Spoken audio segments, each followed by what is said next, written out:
আসসালামু আলাইকুম রহমতুল্লাহ।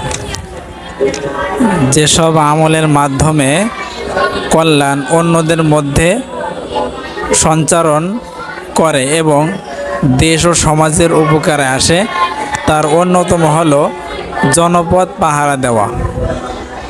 এই পাহারা দিন, ধর্ম, সমাজ, স্বদেশ, শিক্ষা এবং প্রশিক্ষণ সব কিছুর জন্য হতে পারে। ইসলামে এই জনপদ পাহারার কাজকে শবে কদরের ইবাদত থেকেও উত্তম বলা হয়েছে। আবদুল্লাহ ইবনে ওমর রাদিয়াল্লাহু তাআলা আনহু থেকে বর্ণিত, নবী করিম সাল্লাল্লাহু আলাইহি ওয়াসাল্লাম বলেন, আমি কি তোমাদের কদরের রাতের থেকেও শ্রেষ্ঠ রাতের কথা জানাবো না? সে ওই পাহারাদারের রাত যে ভয় সংকুল স্থানে পাহারা দেয়।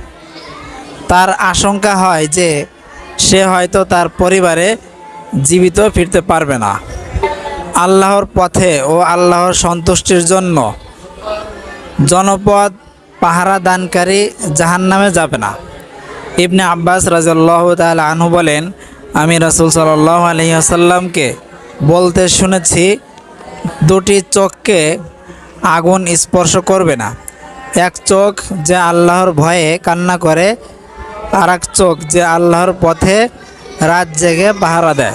জনপদ পাহারা দেওয়ার প্রতিদান জান্নাত।